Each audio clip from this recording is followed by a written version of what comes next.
I'm JP Tuesday. And I'm Kiki Canon. We've been Disney fans our entire lives.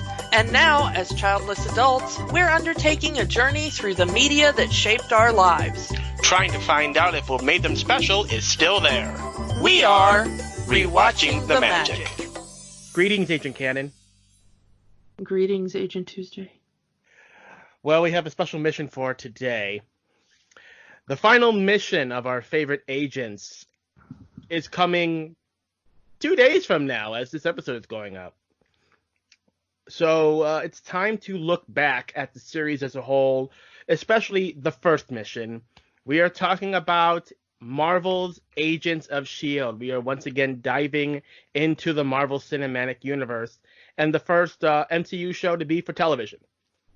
Yeah, and I honestly didn't think we were going to be back this quick, but when we saw, when they finally announced when it was coming back, we were like, well, we got to do a special episode for that.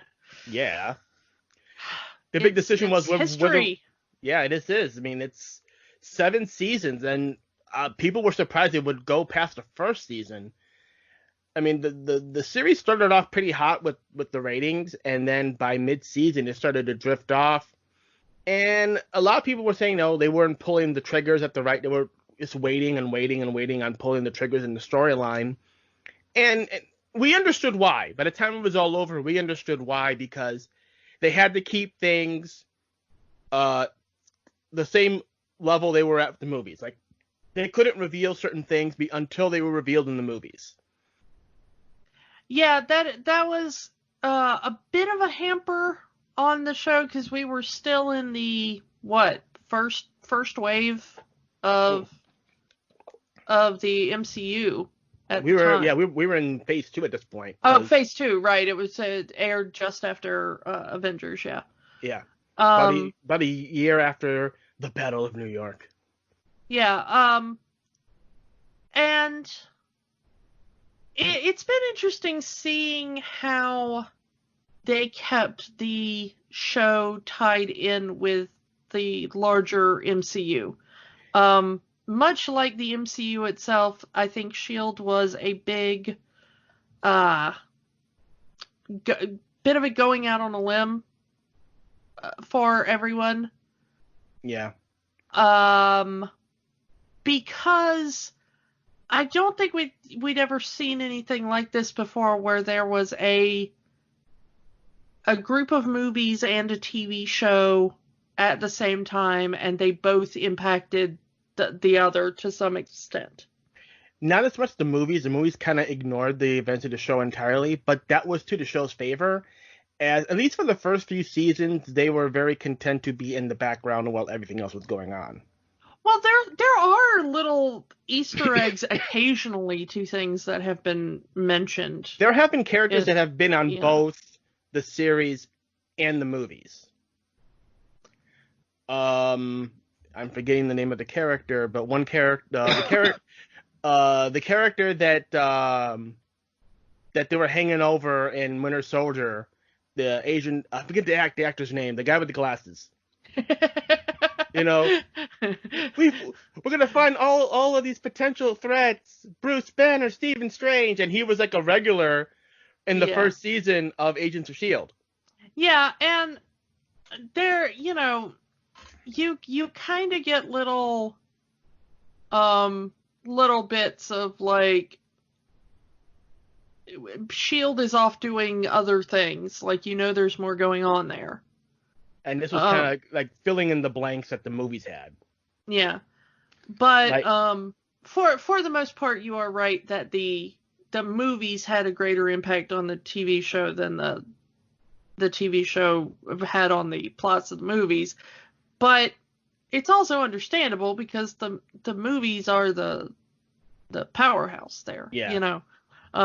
So it doesn't make sense for the smaller property to really be impacting the larger one. So how awesome it would have been in Endgame if one of those portals came out and there's like Coulson and May and Fitz and Simmons. I was actually really mad that didn't happen.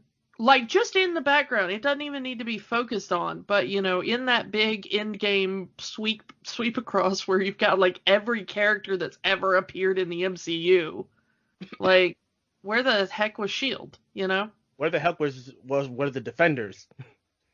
The interesting thing is that I think now, there, and just to go ahead and lay it out, we said this at the end of last episode, but in case you didn't hear that, we are potentially going to get into spoilers all the way up through the end of season 6. So if you're not caught up, just beware. That might happen. Go on Netflix. If you haven't yet, pause right now, go to Netflix, and just binge the entire series. Not like you're doing anything else. Yeah. But as of now, season 7 has not aired as we're recording this, or probably as you're listening to this, so we can't really spoil any of that other than the vague premise. But the full MCU and up through season 6 of Agents of S.H.I.E.L.D. is fair game as far as we're considering for today. Mm-hmm. But it was interesting to see the progression, because now post Endgame, because the events of Endgame Part 2, those events have not technically happened yet. Yeah, that's actually kind of in the future from where we left the team at the end of season 6. There are some rumors from the creative team behind the show that at some point in the 7th season they will deal with the events of the snap, how that impacted S.H.I.E.L.D., how the events of Endgame impacted coming as well. But it was kind of fascinating that in, I think, season 5, maybe, season 5, they went time traveling into the future. And I think just before they got sent into the future, they were talking about a bunch of superheroes gathering because they thought a threat was headed to Earth. Yeah. And the beauty of that is you kind of knew they were talking about Thanos. Yeah, but they said there was a big thing happening in New York, and there's a lot of heroes there. Meanwhile, the finale is taking place in Chicago. Yeah. So they were, they kind of mentioned vaguely that there's some stuff happening over there, but at a certain point they had to almost completely sever the ties between this series and the films because everything was so secretive, and this series moves faster than those films do. Yeah, they had people in the shows like they were not given any information or anything like that.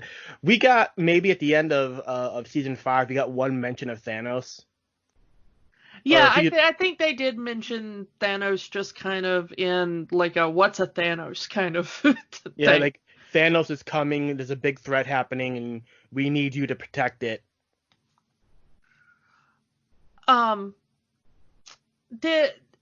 This is a show, we went back and we watched the first 2 episodes, which were only like 30 minutes long. Strangely, that's what shocked me. 40 minutes, but you're also adding commercials for the full hour. No, I think the pilot when I was watching it only clocked in at like 20 minutes and something. On Netflix. We had to watch this one on Netflix. It is not on Disney Plus yet, but everything up through season 6 is on Netflix at the moment. So until that contract runs out. That contract runs out at some point. But yeah, so if you want to go see it, do that. Probably on Hulu as well. I wouldn't doubt it. Like the new series, the new episodes will likely be on Hulu. Wikipedia says 45 minutes for that first pilot, so I guess Netflix was playing tricks on me. But going back and watching for this recording, to see where it all started and all that kind of fun stuff. It really shocked me, like, how far this show has progressed, how many twists it's gone through. And the evolution of these characters. Well, yeah, and also how much of it I just blanked on. I had to finish up the end of season 6 because I kind of, life got in the way in the back half of season 6, and I wasn't able to watch it when it went out live. So I binged it to be caught up for this recording, and at one point they mention having met Ghost Rider. And I had completely blanked on the fact that there was an entire season that just dealt with them meeting Ghost Rider. I was like, wow. Which makes me sad that the Ghost Rider series planned for Hulu isn't happening. Yeah, I would have liked to see it. I did like their take on Ghost Rider. Like once I was reminded of it, I was like, oh yeah, I did actually enjoy that. But it gets a little. It is a series that kind of challenges your brain a little bit. Yeah. Because they do throw in every comic book trope in the book. People die and come back to life. People are secret moles for other organizations. Characters enter and leave as their storylines wrap up. We go to other planets, other dimensions, other timelines. The gaining of superpowers. The losing of superpowers, Heroes becoming villains, villains becoming heroes. We spent an entire half a season in the Matrix, this one fully embraced we are a comic book property. Yeah, they don't shy away from that. Yeah, in a way that I think, strangely, a lot of the other MCU television stuff did not. Even other comic shows that were happening at the time, because you had, Smallville was ending and Arrow was just starting, and both of those shows were kind of shying away from the comic book aspect of it. Even Gotham at the time. It wouldn't be until, like, the Flash TV show where they actually said, hey, this is a comic book show, maybe we should act like a comic book. Yeah, the sort of current CW DC stuff has embraced that, and I think a lot of that is due to the fact that Agents of S.H.I.E.L.D. did it and kept on trucking. Yeah. But so much of, I love comics, and I grew up being a fan of comics. I really do consider myself a comic book fan, and especially a Marvel fan. Yeah. I took courses on comic books in college. My thesis is partially following a major graphic novel series. So, I love comic books enough to consider them serious academic subjects. That being said, comic books are the weirdest thing on the planet. I mean, you want to talk about how weird soap operas are. Soap operas ain't got nothing on comic books, If you are the type of person who has ever watched a soap opera, have you ever sat down and tried to explain the plot of the soap opera to somebody who's never seen it? Yeah, it's like, well, this person killed that person, but then he came back from the dead, so there was no murder trial, there was no anything. But then this person is that person. They were married for a while, but then they got divorced. Then they got remarried after a different actor came in. And they had a kid, but then the kid got possessed by Satan, and then they had to get divorced again, and then they had, that's a soap opera, but it's also kind of a comic book. And then they did something, and then the kid was suddenly an adult. Yeah, we used to call that soap opera rapid aging syndrome, Soros. When I was a kid, that they would have a baby, and then in 2 weeks they would have a 5-year-old, and then another month later they would have a teenager, yeah. But comic books are so like that, and S.H.I.E.L.D. is sort of based on that premise. Because, Phil Coulson was dead. Yeah. I mean, he died in the Avengers. Let's not pull any punches. Everyone saw the spoilers for the Avengers. Yeah. Spoilers for the very first Avengers movie. But I mean, he took a Chitauri weapon to the heart. It's not something you typically come back from unless you're in a comic book. Yeah. And they kind of brushed that away in the show. Yeah. The fact that Phil Coulson was returning for S.H.I.E.L.D. was massive news at the time. Yeah, how are they going to bring him back from the dead? Was he dead?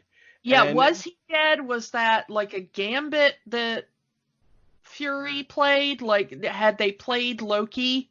Was Phil Coulson even a real person? I mean, even people were talking about life metal decoys even as far as back as then. Yeah. So yeah. Granted, it was a one-off line in the Avengers movie, so people kind of thought, "Oh, life metal decoys are real." Well, they are, but they weren't at that point. Yeah. So, the fact that they were like, oh, we're going to do an entire series about S.H.I.E.L.D., and people were like, okay, interesting. I wonder who you're going to get in there. Are you going to have Sam Jackson in every episode? How much are you paying him? Yeah. Well, and also the other option was Kobe Smulders. A little show called How I Met Your Mother was still airing at the time. Yeah, exactly. And that was the thing, was people were wondering, like, are they pulling her away from that series? Because spoilers for that series, but her character was not supposed to go where it went on that series either. That was kind of like in the middle of the series, they changed the direction for her character entirely. So the thing is I'm not entirely certain that at this point in the filming, she would have already been locked in as you are also going to play a major part in the finale of How I Met Your Mother. Yeah. So there was a possibility that her character could have left. Yeah. And she could have come on as the new director of S.H.I.E.L.D. like she is in the comic book. S.H.I.E.L.D., yeah. Because she had done, Maria Hill was not as big a part of the MCU as Coulson was, but she kept showing up. Like, she was a solid presence. Yeah. In the MCU. And there was talk for a while among the fan base of, is that the way they're going with this? If you're going to do a show about S.H.I.E.L.D. and you can't have Coulson, who was the big thing, and you can't probably get Sam Jackson, because that's a chunk of change that you're not going to put into TV, I don't think. Mm-hmm. Who do you get to be the face of S.H.I.E.L.D.? Do you use an existing character, or do you create a new character? Yeah, and Maria Hill really did seem like a good possibility for a while, and then they were like, no, Coulson's gonna be in it in some way. And then it was like, well, how is Coulson gonna be in it? Is Coulson going to be, is it a time travel thing where we're gonna see like a prequel to the MCU? Is it a life model decoy, like you said? Is it like Coulson's twin brother, Bill Coulson? Yeah, Bill Coulson coming in to... there were a lot of theories bouncing around. And, yeah. But the first episode really does definitively, like, no, this is Coulson. And this is the modern day for the MCU. Yeah, and this is just after what happened in the Avengers. He did take that Chitauri staff to the heart, and then he went to Tahiti because it is a magical place. It's a magical place. We should go to Tahiti. We'll use the Tron technology to go to Tahiti. Yeah, can the Tron laser send me to Tahiti? But that was big news at the time. It's sometimes, especially pulling a character we've mentioned this before. Clark Gregg was essentially a background actor. He was that guy you see in all the TV shows and movies, and now you're making him the main character of your show. Yeah, and while Coulson was an excellent character in the MCU, there were a lot of people wondering, can he carry a series? Yeah. He's good coming in and throwing off a couple of lines when surrounded by these bigger name actors. He's a good comic relief character, but can you buy him as basically the Nick Fury character of this series? Yeah. And then, as we have talked about before in a context that really did not deserve it, and then came Something Happened on the Way to Thor's Hammer. Yep. And that was really, I don't know at what part in the development of this series that really came along, but I believe that was the kind of test balloon for a full S.H.I.E.L.D. series. Could Clark Gregg really carry his own as not just like the nerdy S.H.I.E.L.D. agent that is good at comedy, but could you believe him as a field agent that can handle his own against super-powered threats? An action hero, pretty much. Yeah. The interesting thing about Clark Gregg, though, is that he actually does have a black belt in jiu-jitsu. So it's not like this came out of nowhere. I don't know exactly when he earned that black belt, I'm going to say. I don't know if that was, something he developed after he got into the MCU or something he's, like he grew up doing jiu-jitsu or something. I don't know. But I do know that's in his background somewhere. And him being able to carry off both the really awesome action scenes in that short and the humor equally, I think, cemented for everyone involved that he could carry a TV series. Mm-hmm. And, yeah. Is there anything else we want to talk about before we get into the characters? Well, I was just going to segue right into the characters, but I think the next big name we heard attached to it was when they said Ming-Na Wen. Yeah, again, people know her as the voice of Mulan. Yeah. There was a lot of jokes of Agent Mulan when that was announced. There's even fan art of Mulan in an Agents of S.H.I.E.L.D. uniform. Oh, yeah. But, she also wasn't a stranger to TV. No. She spent years on ER. What was that? I know she was in a sitcom. Was it The Single Guy? I don't actually remember. But interestingly enough, I'm not sure we mentioned this when we talked about Mulan, but her very first on-screen appearance was in an episode of Mr. Rogers' Neighborhood. It's always good to mention that again. It's just really cool. But she guest starred on things like 2.5 Men. Mm-hmm. She was in there. She was a main character in Stargate Universe before she did S.H.I.E.L.D. Mm-hmm. So she's no stranger to science fiction. Yeah, it also wasn't her first live action science fiction, and of course she had been doing voice acting all the way through for various things. And her voice is as May, and her normal voice are very different. The Single Guy, that's what you were talking about. Yes. Yeah, just after, I think just before, or she got on ER, I think she was on that. Yeah. Anyway. So she herself could do comedy if she wanted to. Yeah, but so, even though Ming-Na Wen was a big name, she wasn't she wasn't a stranger to television at this point. She had been doing it for some time. A lot of people were calling this her return to television because she had done a few movies prior to this, besides the Disney stuff, but some live action films. Yeah, she had a resurgence in her film career just before this. So she was a very interesting get for this.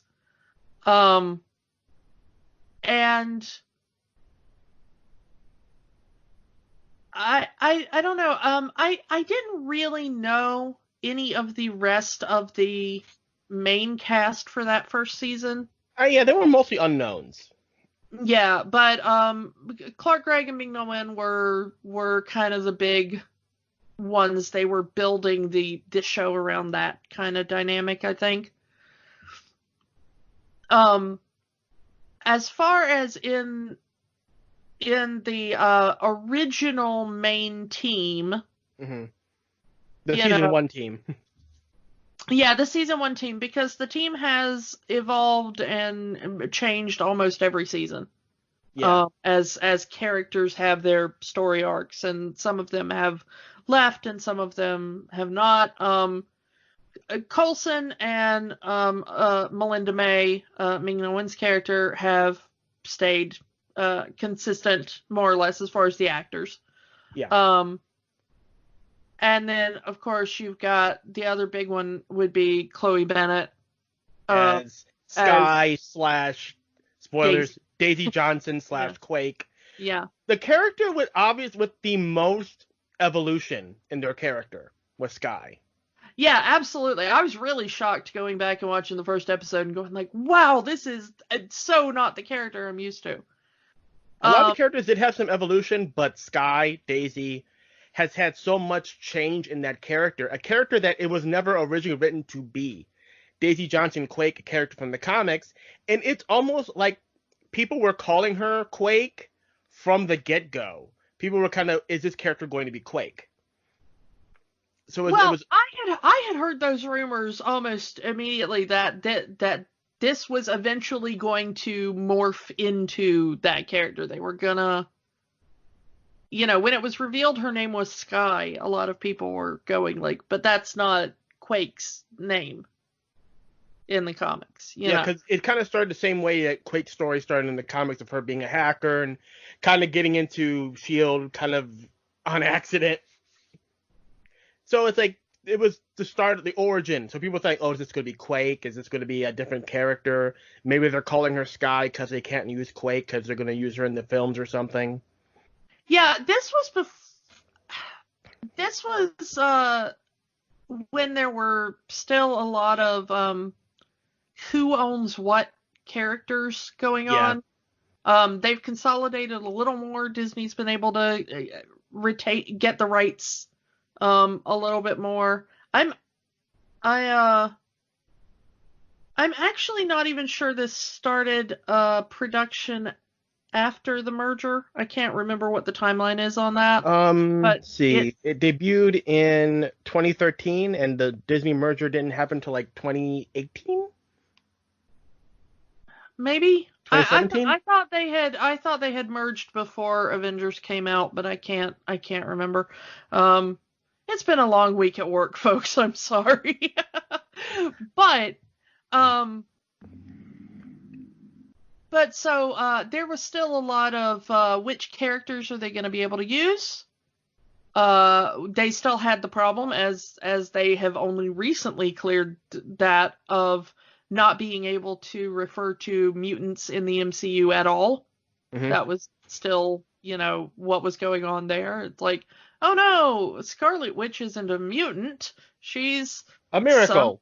Somebody else's daughter who just happens to have powers. It's like, which is kind of the whole reason they introduced the Inhumans. Yeah, that is why S.H.I.E.L.D. was so tied to the Inhumans, because they still had access to the Inhumans, because strangely nobody had ever wanted to make an Inhumans movie or TV series. The producer of the show wanted to, but that's a different story for a different day. Yeah. And so they had access to that line, and I think that's one of the reasons why they chose Quake, as their superpowered member of the team. Yeah, although in the first season she does not have superpowers. She's a super hacker. She is a super hacker. So moving on just about the other characters we have, we started out with Brett Dalton as Grant Ward. The character that refused to die. Boy, did he. Like, you think Phil Coulson has come back from the grave a lot. How many lives does Grant Ward have? Oh my goodness. I'm kind of halfway expecting him to just show up in season 7. Randomly. It is time travel. It is time travel. They could go back to his past and it's like him as a little kid or something, but yeah, spoiler alert, he's not a good guy. He starts off as a good guy and you kind of think of him as a good guy. He kind of becomes Sky's mentor early in the series. / love interest. Yeah. They really set him up from episode 1 as like, boy, does he have a crush on her, you know. Yeah. They're gonna be a couple. Here's this hot guy, here's this hot girl, you know what's gonna happen. Yeah, but, you know, I'm gonna say, and maybe it's just because, like, that particular character type is not one that I'm fond of in general. I never liked Ward. Yeah. He was always my least favorite character, and honestly, the second that they were like, and he's a Hydra plant, I was like, oh, good. That makes sense. Now I will never have to see him again. When they revealed that, like, okay, this makes sense. He was too perfect. Yeah. And he was kind of an annoying a-hole. He was, and just something about him, and you know, again, no offense to the actor, because I'm sure he was playing that a-hole perfectly. But he always made my skin crawl. Something about Ward always made my skin crawl. I hated the idea that he and Sky might become a couple. I hated that they were like setting him up to be like a permanent part of the series or whatever. I liked him much more when they revealed he was villain. I was like, okay. There was that bit where Ward and May hooked up. Yeah, I really hated that. Like super duper. I want to come throw marshmallows at studio executives or something like. Yeah, I don't necessarily want to hurt them. I just want them to know I am displeased. I'm not mad, I'm just disappointed. Yeah, I'm not mad, I'm just disappointed. Go eat marshmallows and think about what you did. Yeah, I did not like that subplot at all. But yeah, I don't know. I always disliked Ward, but they set him out as the normie of the group. Yeah.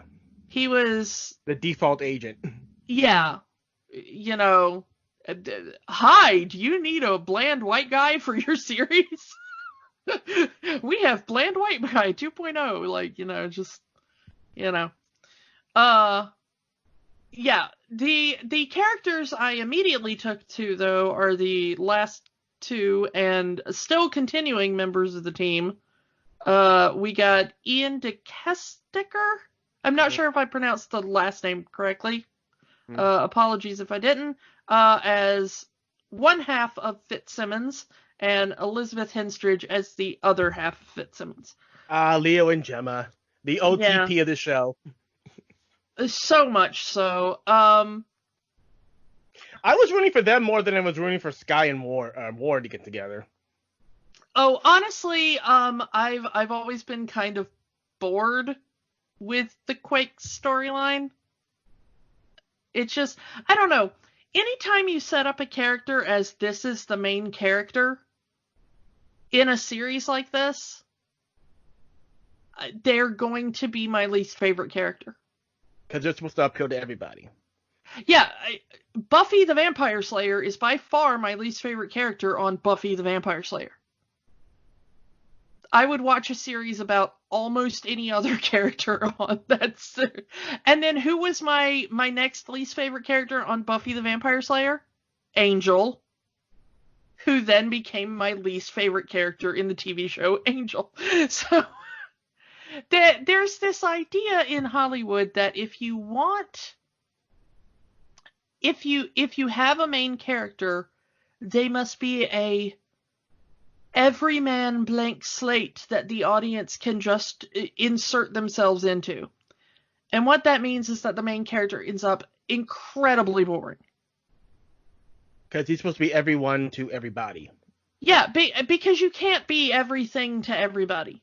You just can't. It's why so many politicians are so bland.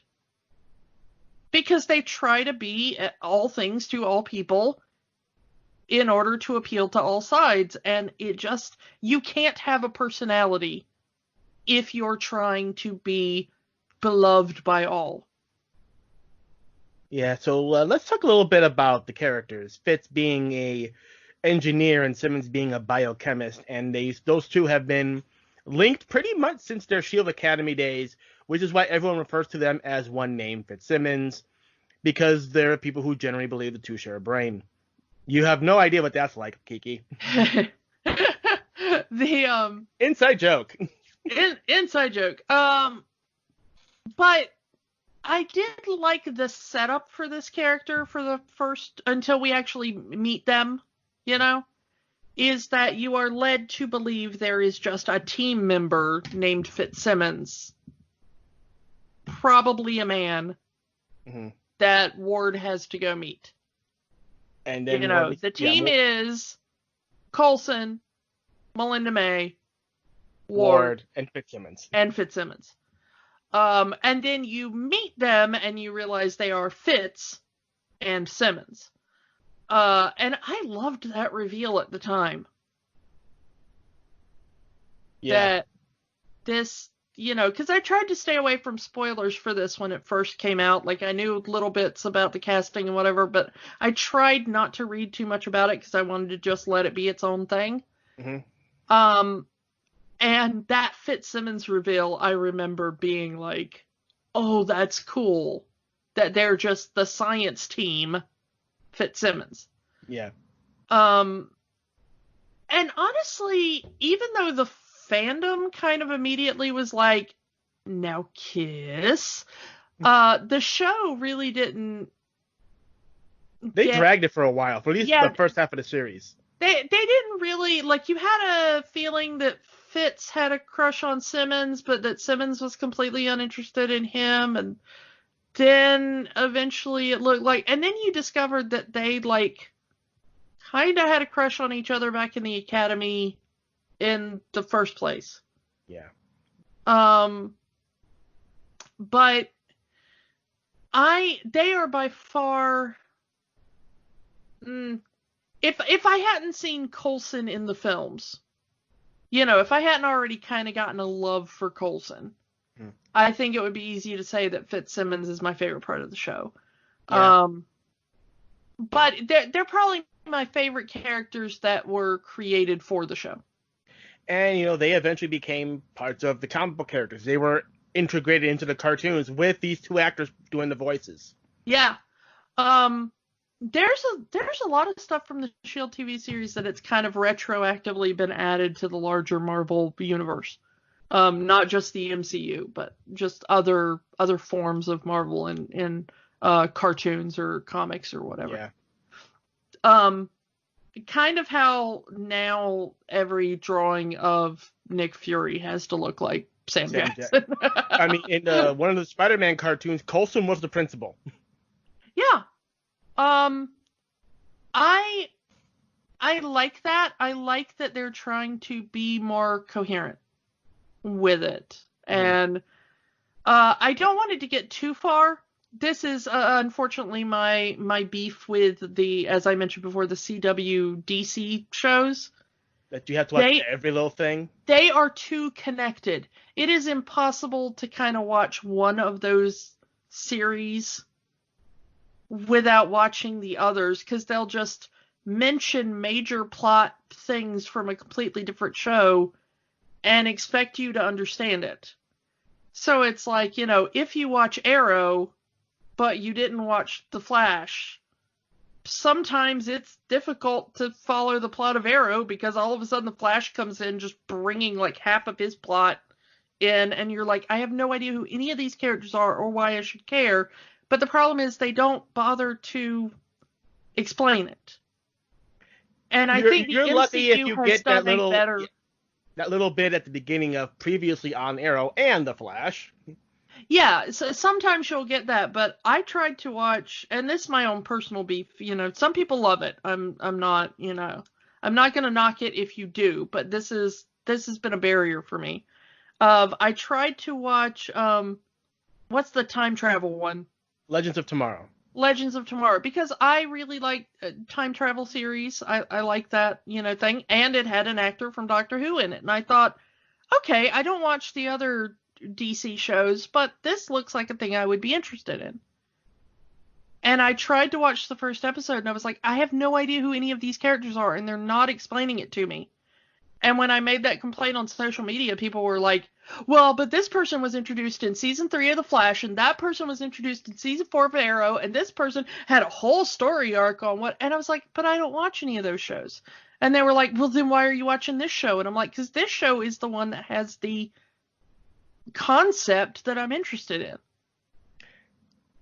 And there used to be a time when comic books understood that. They ran on the, especially in Marvel, I know back in the day, they ran on the idea that any comic book you picked up might be somebody's first comic book. So they had to understand it. Because anybody could come into comic books at any given point. And unfortunately, I don't think that's the case anymore, but I like that some of the Marvel TV series, and it started with S.H.I.E.L.D., and then it went on to things like, Jessica Jones and, Luke Cage and stuff like that, that they tried to make sure that there was enough of an explanation that if this was your first toe dip into the Marvel as an entity, that you could at least understand what you were watching right then. They expected you to at least have seen the first Avengers movie. But you know what? Even if you hadn't seen the first Avengers movie, they kind of tell you what happened. There's a guy named Loki. He stabbed Coulson. There was a huge battle. Lots of superheroes were there. Aliens were there. Aliens were there. And superheroes, including Iron Man and Thor and the Hulk, battled them. And S.H.I.E.L.D. was there to clean it up. And you know what? That's enough. That's enough for you to understand how these characters fit into that universe. And that was also its detriment, because I remember a lot of people were angry that those characters were not showing up. Oh, is Tony Stark going to show up? Is Thor going to show up? Is the Hulk going to show up? It's like, well, this is not their story. Well, and also, that's not how television works. I mean, I'm sorry. We are in a comic book series, so I can get a little Linkara on it, but that's not how this works. You don't just have, at this point in time, you didn't have Robert Downey Jr. showing up on TV. He was great on Ally McBeal, but that was when he was still trying to rebuild his career. But, like I said, it was a massive coup that, again, spoiler alert, Samuel L. Jackson shows up at the end of season 2 to kind of finish off the pilot. Yeah. I mean, episode 2 to kind of finish off the pilot. Because you don't get a star like that on TV generally. Yeah. Not in America. It's a little more common in the UK. Well, their series are like your first season is like 4 episodes, and you can get Benedict Cumberbatch. 20 years later, you get 2 more episodes, and then Yeah. But in the US, you've got your television actors and you got your movie actors. That's been the split. It's kind of breaking down a little bit now that we're kind of going the British route and having, 10 episodes a season or whatever. Some people are like, you know what, I can take a few months off and do a TV series. And then go back to movies. So we're getting some of those bigger names now, but if you're going to, the first season of S.H.I.E.L.D. had 22 episodes. It is a traditional American season. You're not, those people were always kind of a little loopy to me, because I was going, of course you're not going to get Iron Man in this. Of course you're not going to, maybe Thor, but, Hemsworth was getting, huge at that point anyway, so probably not even Here's Lady him. Sif for you. We can get you Lady Sif, but we can't get you Thor. Yeah, exactly. So yeah.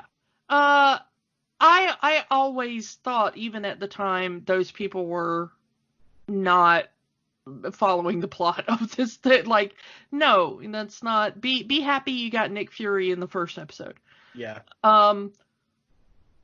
But I really like how they started it. Let's talk about that first episode, because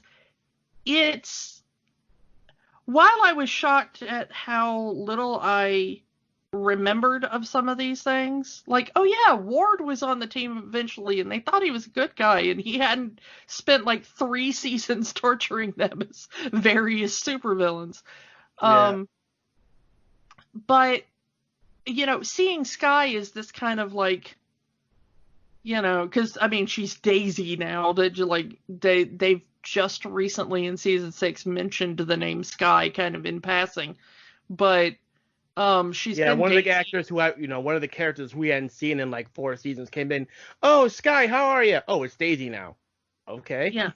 Well, that was also one of the big things of that Sarge may have a little Coulson in him, because he calls her Skye, and Sarge had never known her by that name. Yeah.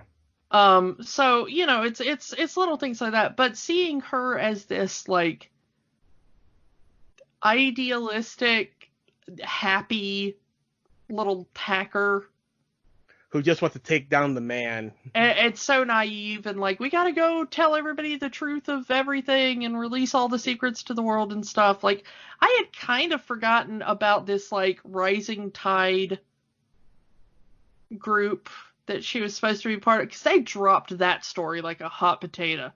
Well, like I said, after Hydra was revealed in the movies, they went, okay, they're all part of Hydra. Everyone's Hydra, go. Yeah, but honestly, it just that was forgotten so fast. Yeah, she was part of this hacking group called the Rising Tide, who were trying to take all these classified documents, and the people need to know the truth and release them to the world, and people in black suits trying to hide. These kind of dumps, info dumps that they were before that technically even happened. Yeah, I mean, it was kind of interesting. I think that they were kind of in the show, sort of like if Anonymous had less theatrics. Yeah. I think was kind of their idea. But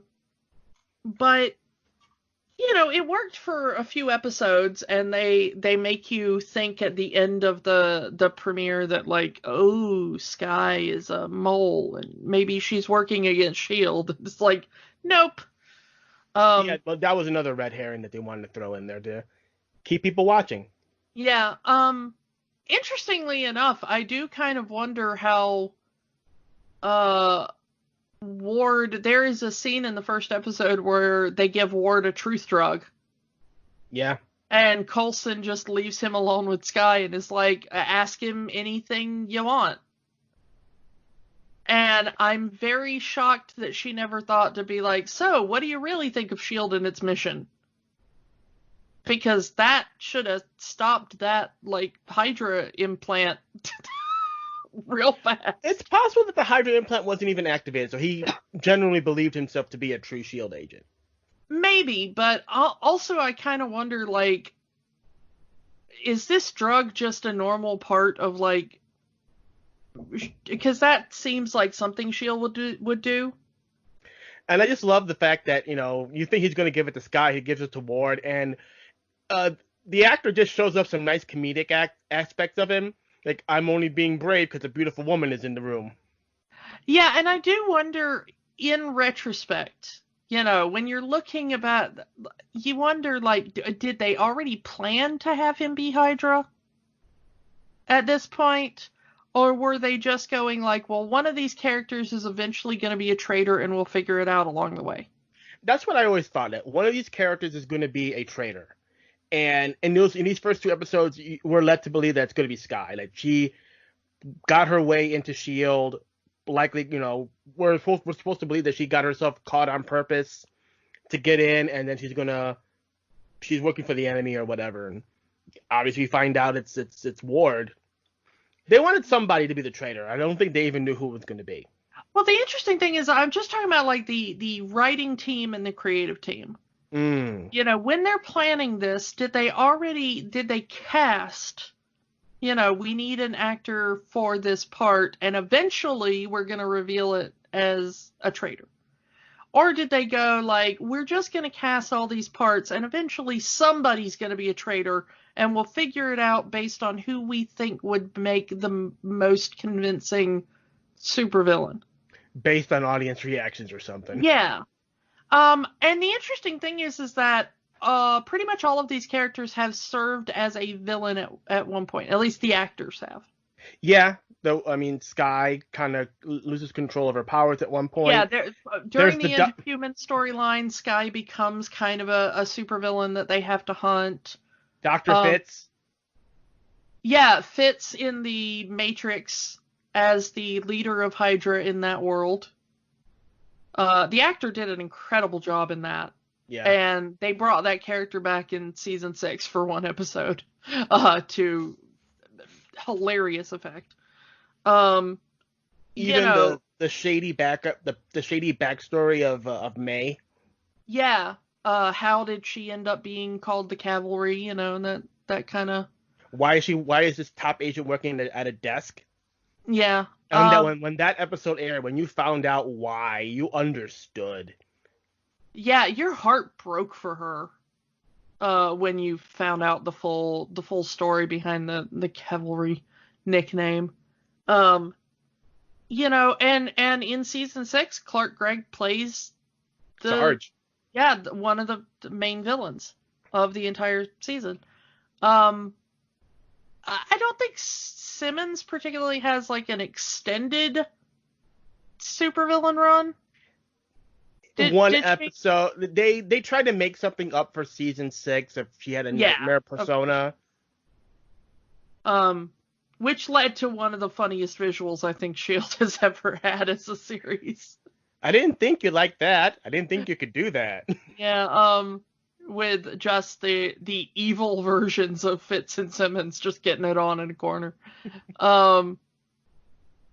But props to, I'm just gonna say, in that one episode when they meet Simmons' dark side, and she is styled as a sort of horror villain. She looks like Samara from The Ring. Well, but what he didn't say like she looks like from The Ring. He actually said the Ringu monster. He actually went Japanese with it. And I loved that because I'm like, of course Fitz is going to be the sort of thing that's like, but I watched the original Japanese film. Yeah. like Fitz just seems like that guy that's like, he would be like, oh, like Fitz is a weeb. Yeah, your evil self looks like the chick from The Ring. Like, no, he's gonna call it the Ringu monster. But yeah, they kind of do play around with all of these characters taking somewhat of a walk in the dark side at some point, and some of the characters that they introduce later get a very similar dynamic. But the ones who stick around do all kind of get their moments of you get to play the bad guy. Which is a very Joss Whedon thing to do. Yeah. We didn't even talk about Whedon's involvement in the show yet. Oh yeah, I mean, spoiler alert, but this was created by a Whedon team, Joss Whedon, Jed Whedon, his brother, and then Jed's wife and writing partner and creative partner, Marissa Tantrin, who were also basically, the three of them were kind of the team that created Dr. Horrible Sing-Along blog as well. And Wheaton actually directs the pilot.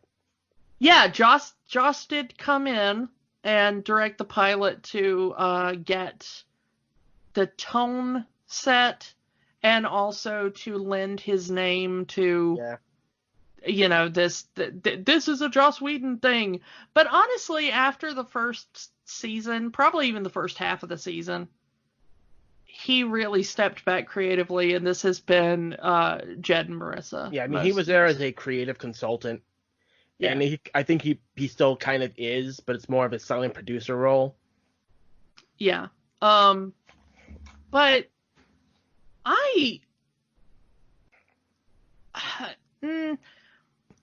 this has some of the best and some of the worst of that Whedon style, though. Mm-hmm. Even though Joss was not super hands-on, the team that's there still, they also create in that style. Yeah, it's very much like, oh, hey, you really like this character? Well, you're not gonna like what we're gonna do with them. Yeah, there's a folk song I heard once, and I wish I could remember the artist, and I wish I could remember more of it. I've tried to find it for years, but someone in a folk circle I heard once wrote a song about Whedon TV series in general, including S.H.I.E.L.D. And the chorus was something like, "You can't be alive if you want to be happy, and you can't be happy if you want to stay alive." And it was just talking about how the second any of these characters find any shred of love or happiness, you immediately know that they are about to go through the worst torture. And my favorite example of this is when Fitz actually mans up or persons up or finally finds the courage. That's the word I want to say. Finally finds the courage to actually ask Gemma out on a date. She agrees, and then she's sucked into a portal. Yeah, that sucked too. I think Fitz and Simmons get the worst of it throughout S.H.I.E.L.D. by far. Yeah. You could argue for Coulson and May. Yeah, they did, and that was another couple that fans had put together like right at the start of the show. Yeah, they are such a good couple, those two characters. As I've said before in the Iron Man episode, Clark Gregg, he goes to work, he makes out with Ming Na, then he goes home and makes out with Jennifer Grey. Win-win. Yeah. Ha ha. Ha ha ha ha. Yeah, but they really, they went through the whole thing of they didn't get Coulson and May together until Coulson was dying. And that was them pretty much saying, hey, we've been through this for a while. Let's just stop playing the game we've been playing for 20 years and just say that we like each other. Yeah, and, it happens with Skye and Ward. Yeah. They were getting closer, and then he's outed as Hydra, and, they try it again with Mac and Yo-Yo in the later seasons. Yeah. But by far, Fitz and Simmons get the absolute worst. To borrow a line from Fitz. Yeah. They finally start to have feelings for each other, and then they get dumped into the ocean, and Fitz has brain damage for a while. Yeah. And then finally he's kind of, himself again. Working through that, and gets the courage to ask her on a date, and she's immediately sucked into a portal to a different planet where she meets another guy. Because she's stuck there for years and years and years in her estimation of time. And then they finally get back together, and then they're sent to the future, and Leo has to go on cryo sleep, and then they're finally together again. Oh, and Leo dies. Yeah. And then they spend an entire season finding him. They're finally together again. And then there is one line in the final minutes of the season 6 that I almost hurled a brick at my TV. Because they say, oh, where's Fitz? And Simmons says, I don't know. I can't know. And I'm like, seriously? They just spent an entire year hunting each other down. Trying to find each other. Yeah. Love across the universe. They just got together again, like 5 minutes ago. Oh, I've started to hate that trope. Yeah. It's just, at this point, it's just tired. It's not shocking anymore. It's not emotional. It's annoying. It's just annoying. Please stop doing that. So, now we've got our grievances of this series out of the way. Do you want to dive into the pilot? Well, I mean, yeah, we have been a lot, but I think we can kind of shorthand where all these characters start. Yeah. Let's kind of talk about that. We didn't mention it. Let's kind of go through, since he does have the most story of every character. Let's go through the evolution of Daisy Johnson, Sky. Let me kind of start off her with, as we talked about before, she's a hacker in the first episode, working with the Rising Tide, trying to reveal the government secrets and reveal S.H.I.E.L.D. as they're not this great organization that they say they are. We never heard of S.H.I.E.L.D. before this. And she joins S.H.I.E.L.D. and she kind of evolves herself as a loyal agent, and we kind of see her getting trained to fight. And it's really not until we really find out her heritage.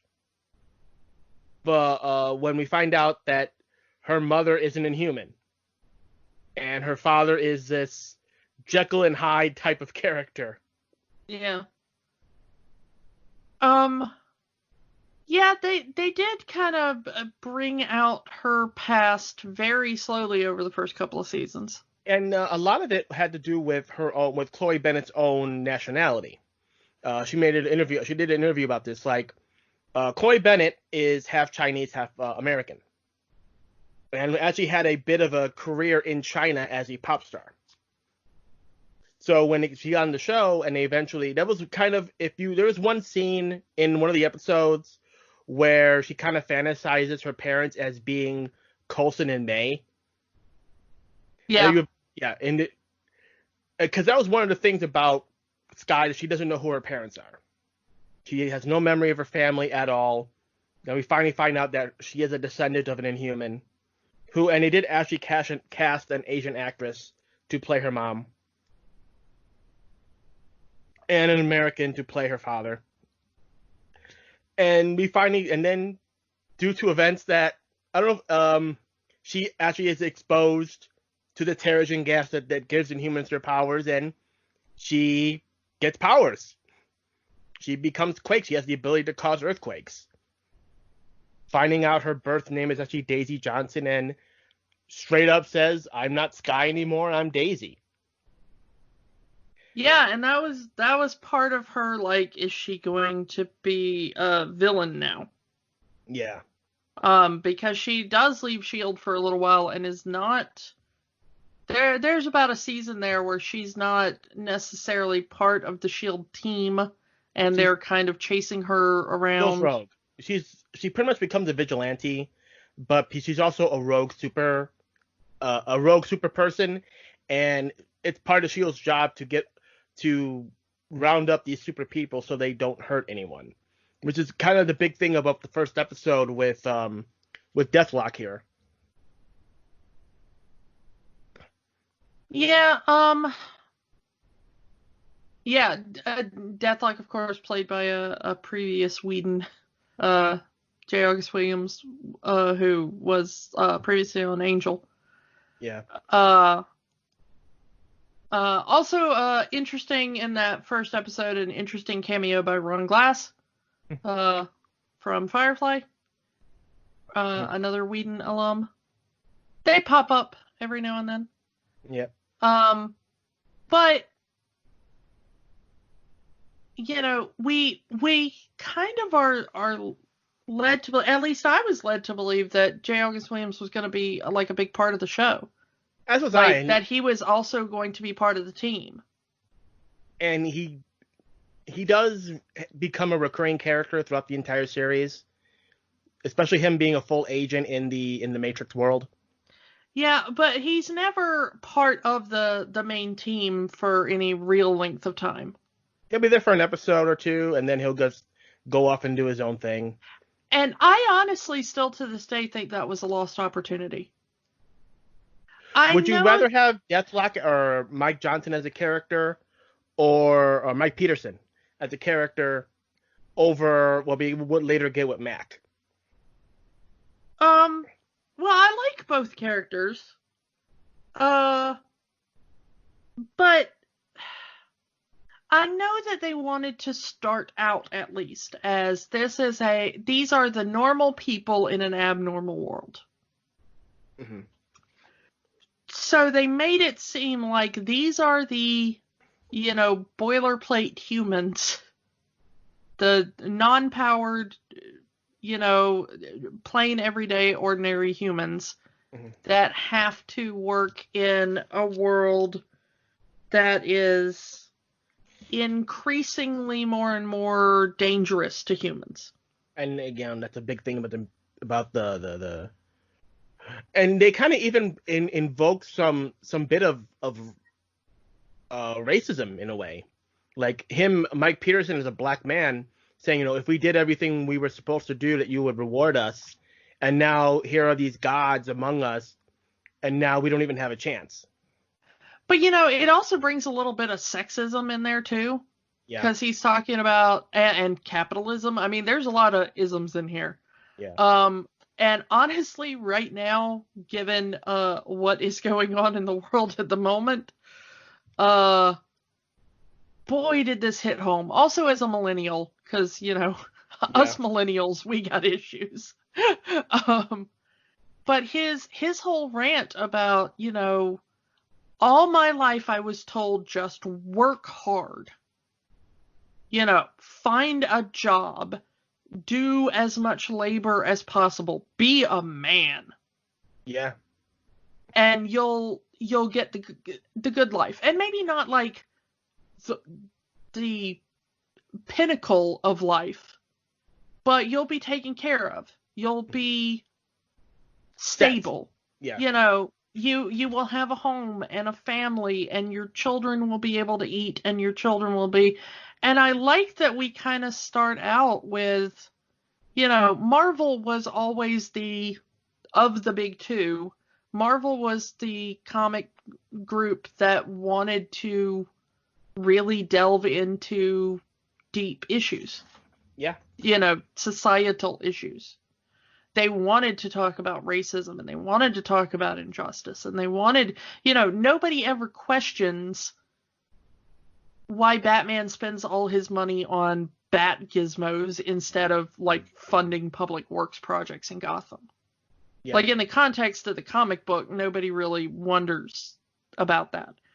But in the context of Marvel, people were constantly wondering, why is Tony Stark a war profiteer? What's he doing with that money?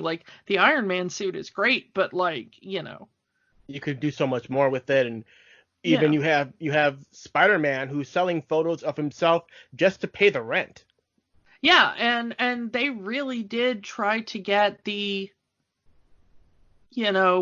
poverty side of just scraping by in New York with that.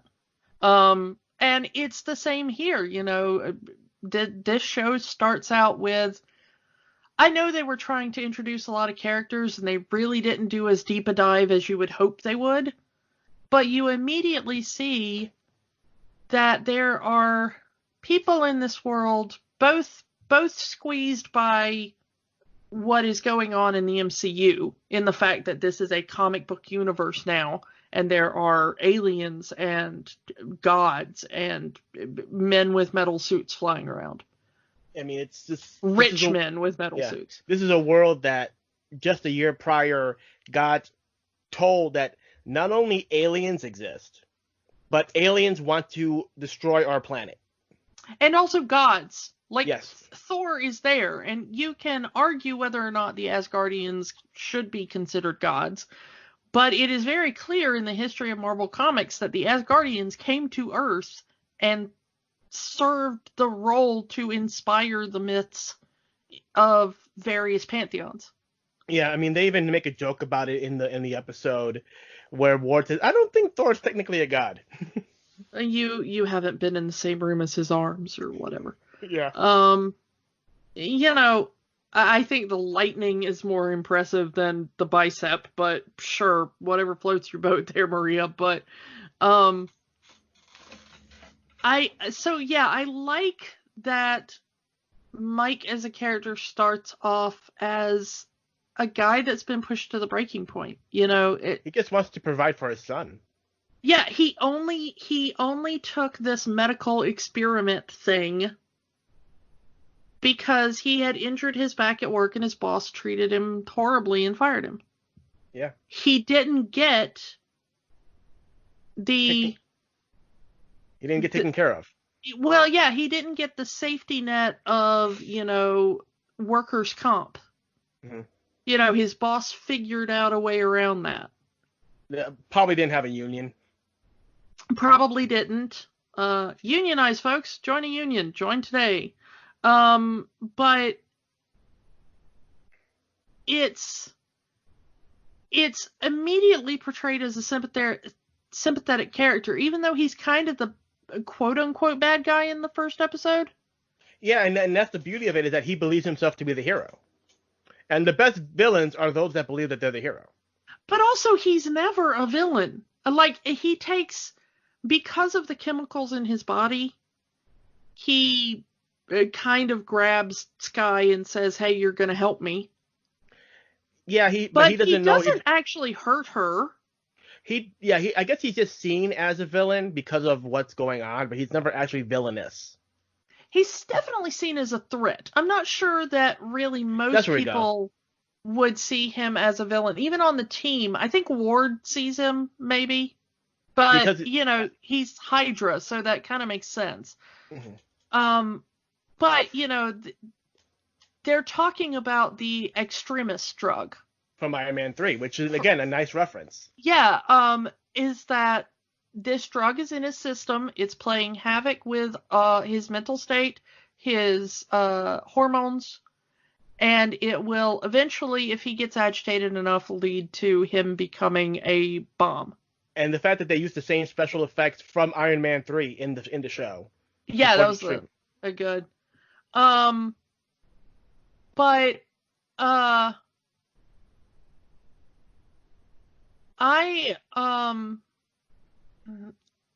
love that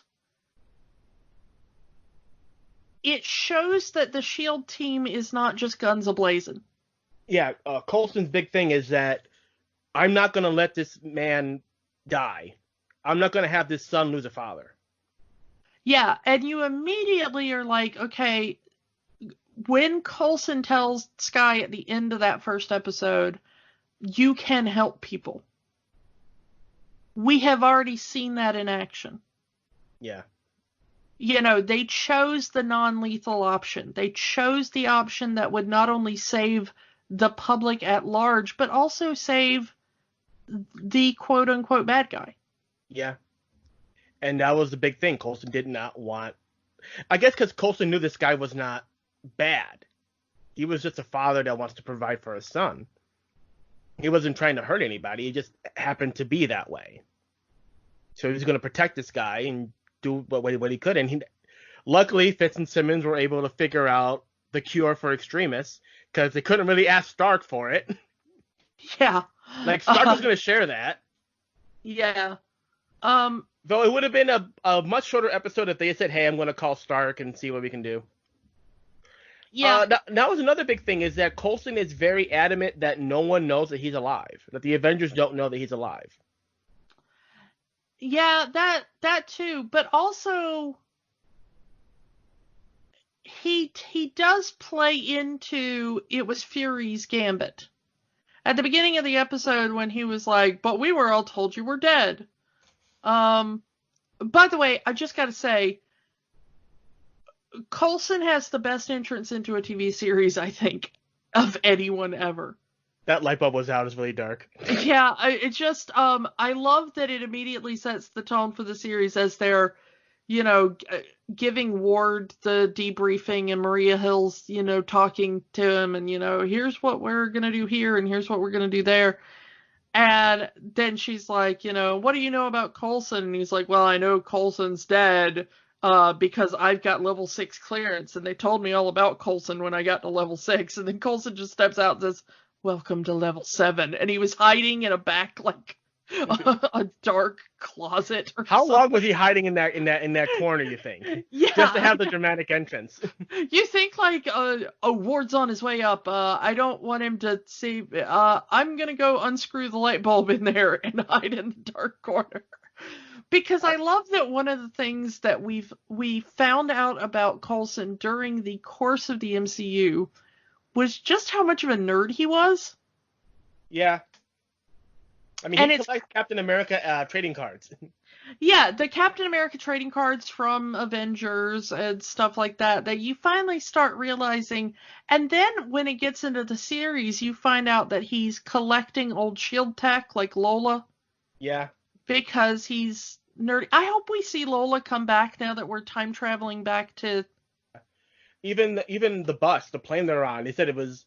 Before they used the helicarriers, they had these big planes that would travel them around. And yeah, in the 90s, that was the primary SHIELD. So why wasn't that in Captain Marvel? Because that was in the 80s. No, that was in the early 90s. But the they're kind of non-specific about when those airplanes were used primarily, but sometime in the 90s. Late 90s, maybe. But I like the fact that this series goes back and forth between Coulson being an absolute giddy fanboy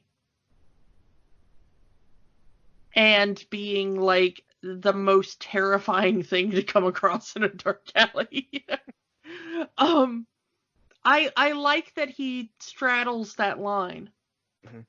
That even as he becomes a more, gritty, serious character, that he still has that goofy side. Yeah, when he gets the robot hand in later seasons, and he programs it to produce a shield because it said, "Well, I wanted a shield like Captain America." Yeah, exactly. Like, I wanted to be like my childhood hero. It's such a great dynamic. But I just love that reveal of him, of like, of course Coulson's going to get a little bit of power and use it to be a goof. Yeah. Because that's exactly what if you gave me power over anybody, like, I don't think I'd become like a supervillain. I think I'd just become the person that went way too out of my way for the perfect punchline. Yeah. So I appreciate that in Coulson. Let's see.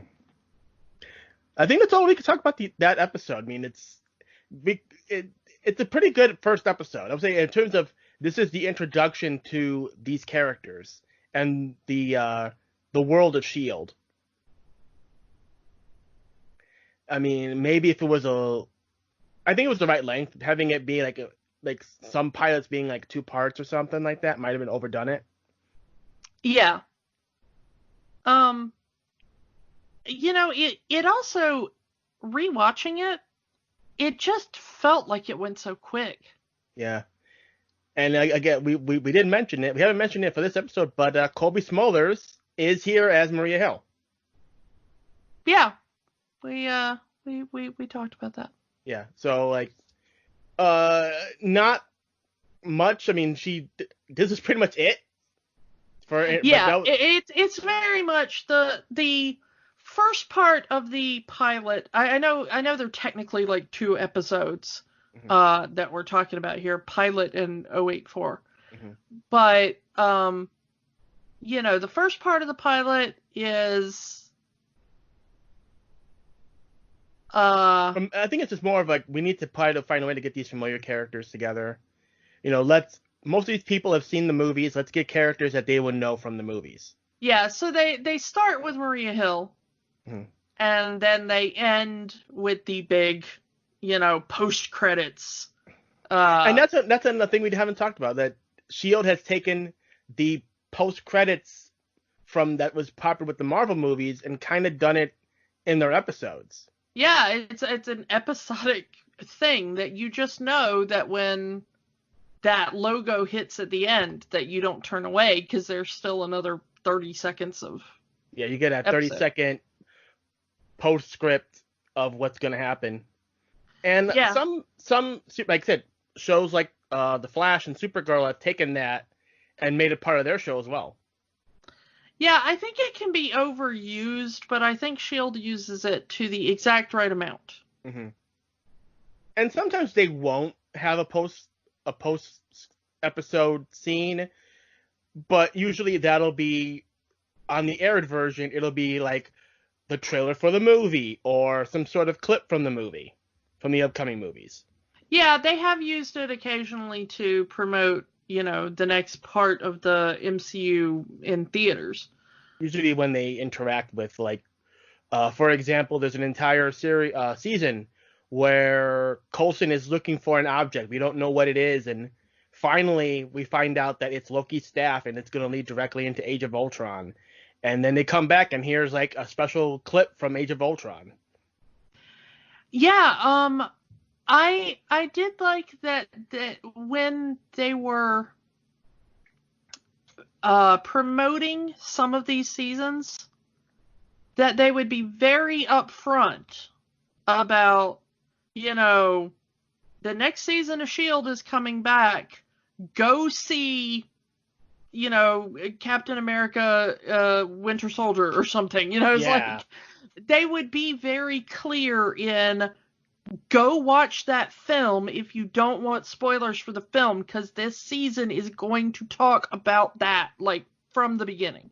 Like Thor: The Dark World, the episode that aired right after Thor: The Dark World came out was them doing cleanup for that movie.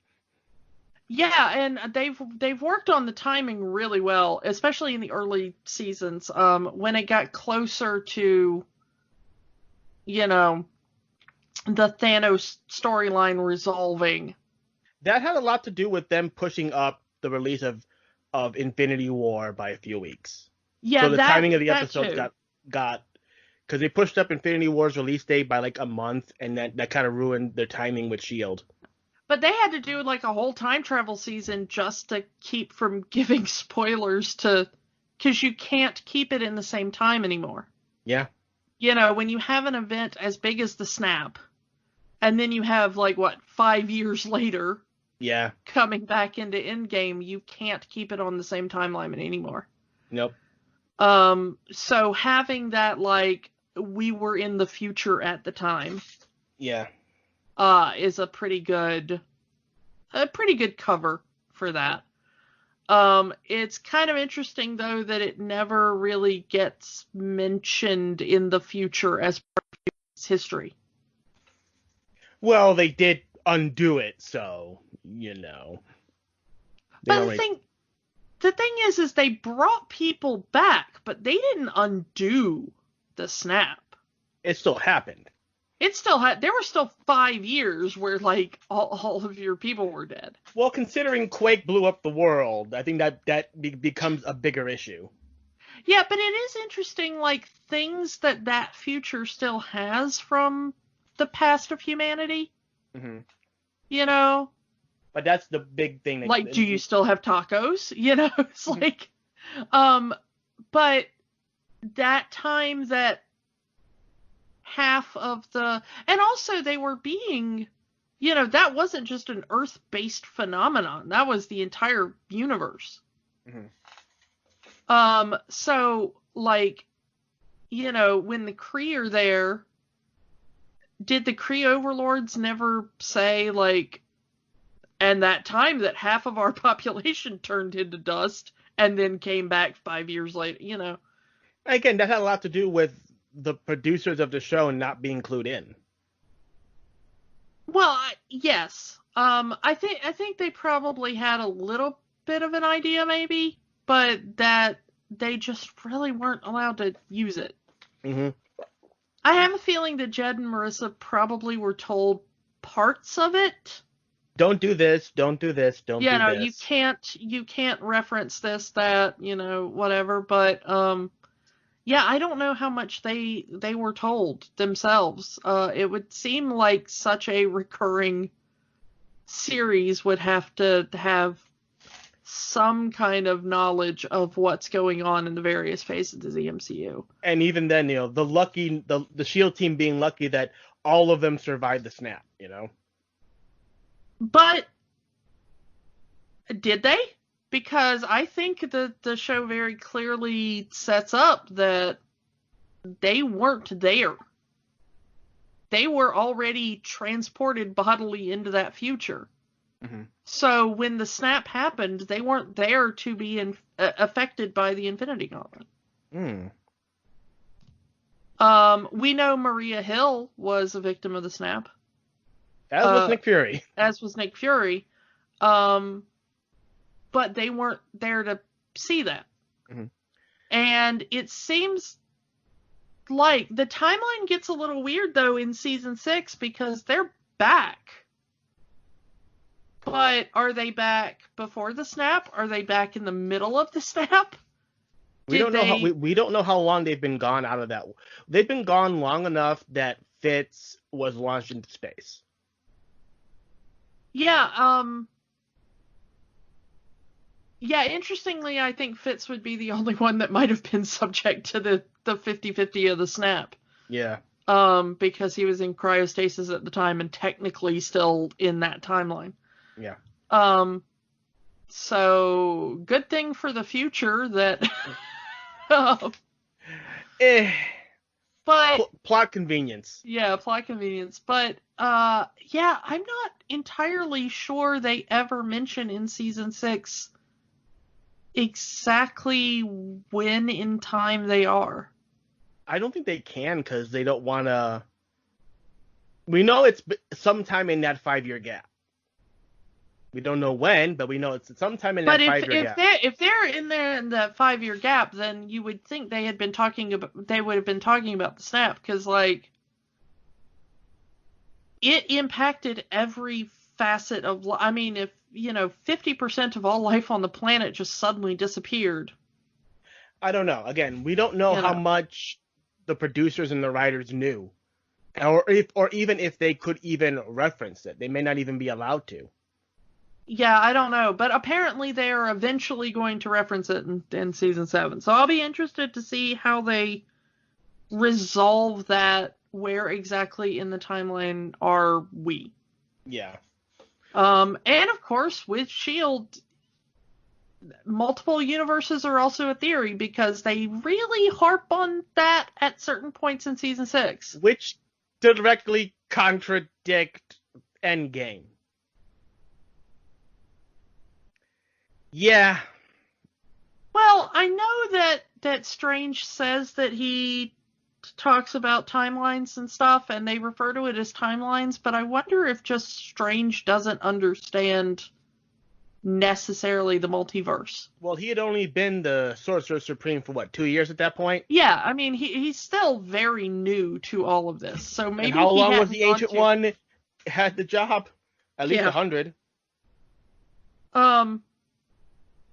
But I don't know. I'm kind of wondering if that's going to come into play with the resolution of the series. We don't know. Again, we'll have to find out when that. 2 days when this episode goes up, we'll find out. Exactly. I personally can't wait. Do you wanna go straight into episode 2, or do you want to talk more about character arcs?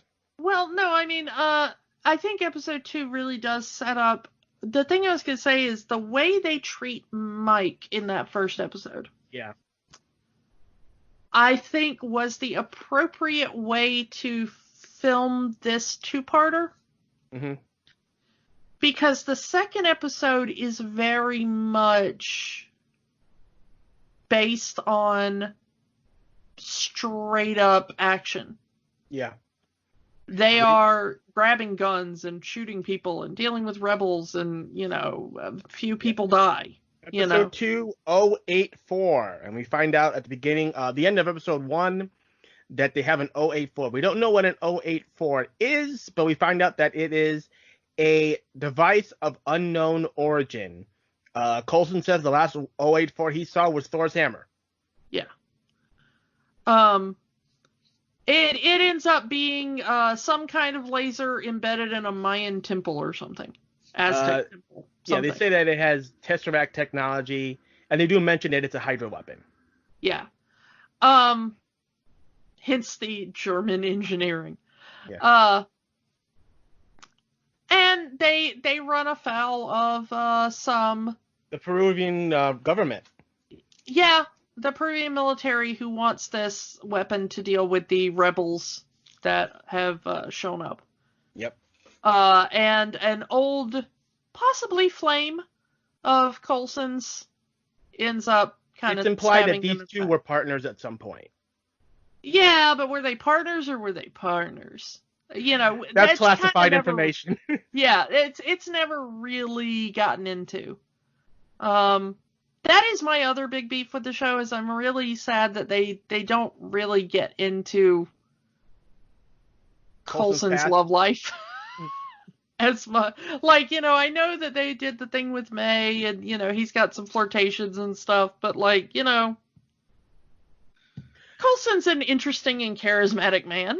There has been a few times in the show where we've seen women that have known Coulson a long time, and it is implied that they had some sort of relationship, but it always goes back to May, especially when we get the flashbacks of them working together, that he kind of already had a thing for her.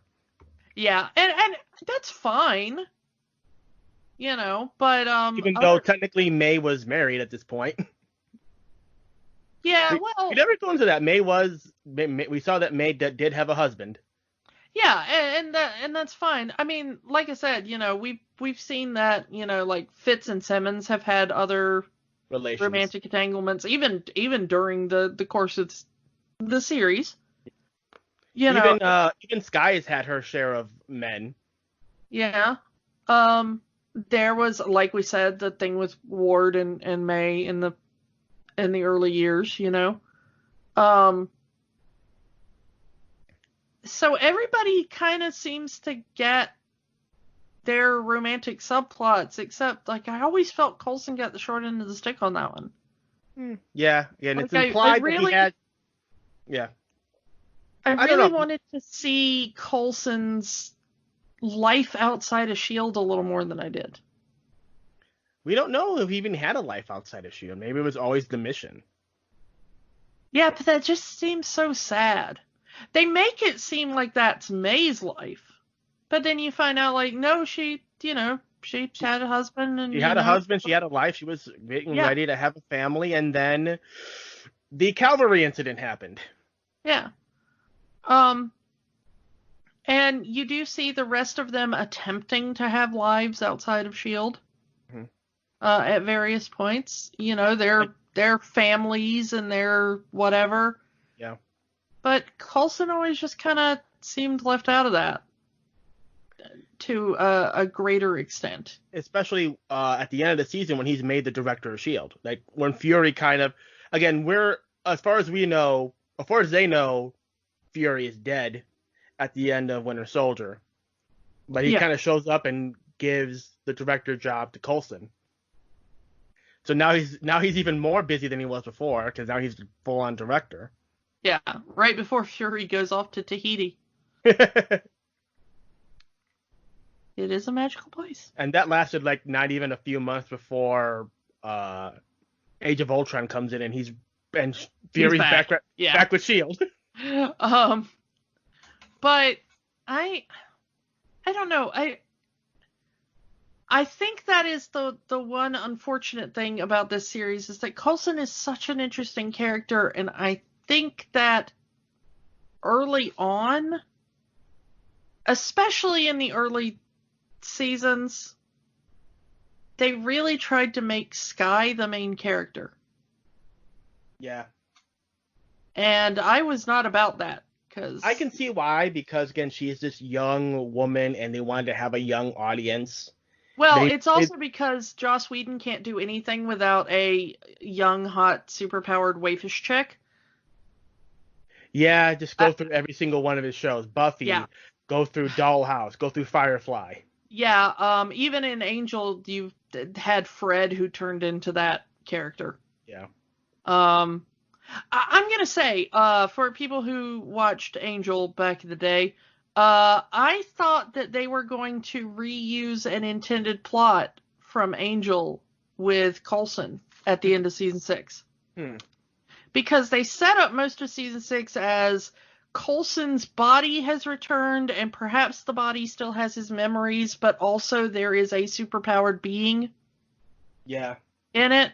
And May goes through this whole thing about, like, trying to teach him to control the thing that's inside of him and stuff. And the thing is that a very similar thing happened in Angel. If people remember, in the final season of Angel, one of their team members, Fred, a woman, got inhabited by the body of an ancient god, much like Coulson did, and had these superpowers. And the god and the body still had the memories of Fred. And at the end, she too also seemed to die. And the thing is that Angel got canceled before they could resolve that plot line. But Joss Whedon has since said that the next season was going to be superpowered Fred, basically. That they originally were going to be able to save her and bring her back, basically with the control of the god's powers, but the personality of Fred. And when this started happening to Coulson, and they were saying, like, Clark Gregg is going to be back in season 7, so I knew that they weren't, like, getting rid of the actor. I thought that's where they were going with it. Because that's been such a kind of infamous lost plot line in the Whedon universe of the character gets the powers of a god and gets killed by it, but then resurrects, and now they're just their old self, but they have the powers of a god. And in a way, I'm kind of sad that they didn't, because Life Model Decoy Coulson seems a little bit of a cop-out after that. I don't know. But yeah. But as far as the kind of the second episode goes, this is the more like, and sometimes S.H.I.E.L.D. is going to be an action show. Yeah. Sometimes you can't save everybody. Sometimes humans are the real monsters, you know. It's like, hey, that was the big thing, is that the Peruvian military hijacked the bus, their plane, and they're gonna drive it and to use the weapon against the resistance, and they end up blowing up a hole inside the plane just to kind of few of the soldiers kind of fall out, and yeah. The interesting thing is that we find out at the end of this episode what the normal S.H.I.E.L.D. tactic is for if they find dangerous alien tech on Earth. Shooting into the sun. Yeah, that they put it on a rocket and they shoot it out into space, which is an interesting tactic. But considering what we found out about S.H.I.E.L.D., that Hydra has really infiltrated S.H.I.E.L.D., was that weapon even on that rocket? Yeah, probably not, especially since this is like the last time I think they ever used that tactic. I don't think it's ever mentioned again in the series that is S.H.I.E.L.D. protocol. So all this time S.H.I.E.L.D. has been shooting empty rockets into the sun for no reason. Yeah. Just to keep up appearances. Yeah. The other thing they needed to accomplish by the end of episode 2 was they needed to show the team getting together. Along. You know, working as a team. Because they even say, this is not a team. Yeah, and Skye tries to, like, have a little coup versus Coulson, which seems weird. They're like, maybe I should be in charge because none of you seem to want to work together. And Coulson said, yeah, maybe you should. Yeah, and interestingly enough, it is her idea that brings the team together. That if each person has a tiny part of the solution, they form, the entire solution by working together. Each and every one play their strengths. Yeah, and then... I love that as a, it's sort of the power of friendship, but less cheesy. Yeah. You can do this real good. You can do this real good. And I can do this real good. If we work together, we can do the thing. With our powers combined, we are S.H.I.E.L.D. I do like the reusing of the joke that somebody really wanted their acronym to be S.H.I.E.L.D. Yeah. What does S.H.I.E.L.D. stand for? It stands for Strategic Homeland, and somebody just wanted our acronym to be S.H.I.E.L.D. Yeah. One thing I did love, and I had forgotten about it, is that Fitz's drones are named after the Seven Dwarfs. Yeah, that was a good little touch that I had totally forgot about. Fitz's drones also kind of just eventually they stopped using them. Yeah. It's a plot that kind of disappears before too long. I don't remember exactly how long they're in, but I think after like the first season, you don't really see them anymore. That's like as much of the Disney influence you get on this show. Well, and it did start on ABC, so even if and still is. I mean, it hasn't moved, but so even though it was kind of before the big merger, it already had some Disney cred. Well, Disney had already bought Marvel by the time the first Avengers movie came out. That's what I thought. But I thought we had decided that it didn't. I thought you were talking about the Fox merger. Oh, no. I was talking about the Disney Marvel merger. Sorry. Yeah, Disney Marvel merger was right before the first Avengers movie came out. Yeah. So I absolutely love the idea of, all of them coming together with their various little parts of the plan and playing to their strengths. Mm-hmm. They sort of become that team, and where that team eventually ends up where we're at now, that they see each other as family. Yeah, and they really do play into that more as the series goes on, that the ones that have been there the whole time, they really are family at this point. Mostly because I think they've basically killed off everybody's family. Pretty much. But I mean, this is Fitzsimmons, Quake, and May of the original team. You can probably count Coulson, but he's died a bit. Yeah, I mean, Clark Gregg is still there, but he's not playing the same character. I do like how they have Clark Gregg wear essentially a hairpiece throughout most of this first season. Yeah, that is a little. I didn't even think about that, but yeah. Trying to make it because he's kind of he has that male pattern baldness thing going in like some of the movies, even in the later seasons. But he's kind of wearing a hairpiece here, I guess, to make him look younger, to attract that younger audience. Yeah, I don't know. I do. I mean, every TV show pretty much wants that sweet 18 to 35 demographic or whatever. But I never felt like Agents of S.H.I.E.L.D. was really trying to get the young, hip audience so much as the young adults maybe that would have grown up watching Whedon shows. Yeah. I mean, I really do think this was targeted at our age group when it came out. Well, considering this was like at prime time during that 10 o'clock Eastern hour. Yeah, but I really do feel like a lot of this was, you like the MCU, right? But you don't want to be in a theater with screaming kids watching it, right? Maybe you want the MCU, but a little more adult, and also done by Joss Whedon, who you remember fondly from when you were younger. Yeah, I really do think that was kind of the large appeal of the show at the beginning. Yeah. But I think the fans that stuck with it because they found something slightly different than that original pitch. And that first season did amazingly well. Unfortunately, like as the show's gone on, that audience has dwindled. Well, I also think part of it has to do with the wibbly-wobbly, timey-wimey kind of nature of it. Yeah, this show has bounced around from different nights, different times. Well, I also meant just the plot. Yeah.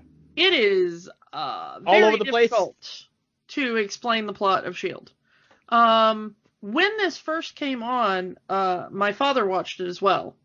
Mm-hmm.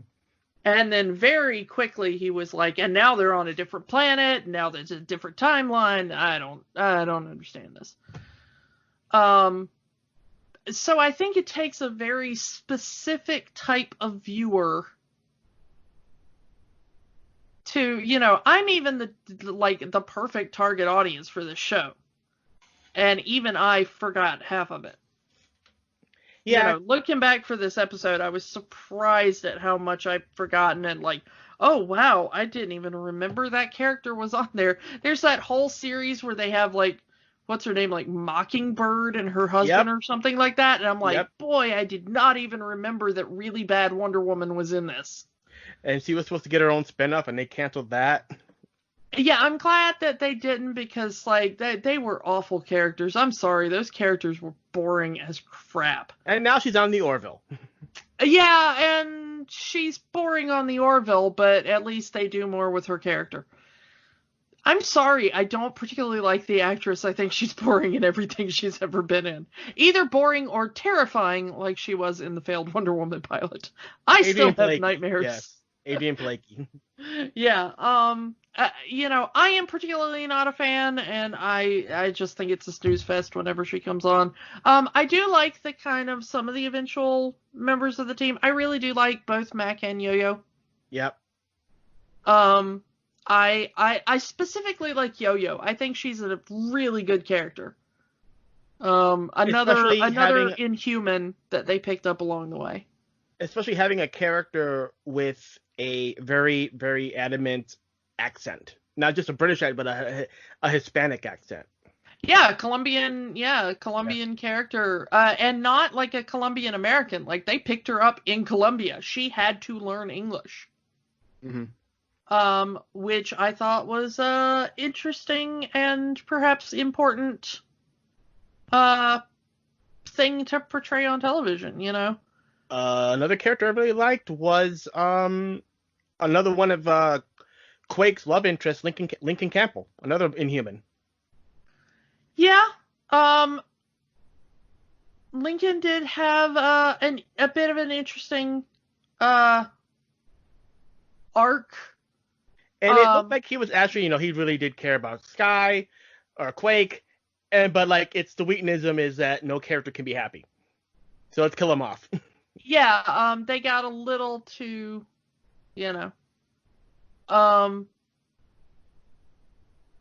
little too close, with that. I really did like Lincoln as a character. I thought they did some interesting things with him. I also thought his death was impactful and kind of deserved. Yeah, well, he was the character. I mean, not deserved as the character needed to die, but I felt like it was in a plot sense. Well, they had been teasing that one of the members of the team will die all that whole season long. There'll be a fallen agent, and Lincoln was that fallen agent. Yeah. Deke. You want to talk a little bit about Deke, the grandson? Yeah. I keep going back and forth on whether or not I like Deke or not. I really liked him in the future world. Mm-hmm. And then he came back and became like a tech bro. And I was like, oh, you have just ruined this character. Well, he used his future knowledge to make money, which... but as a person, he becomes like the rich douchey guy. Yeah. With the influencer girlfriend, played by showrunner Marissa.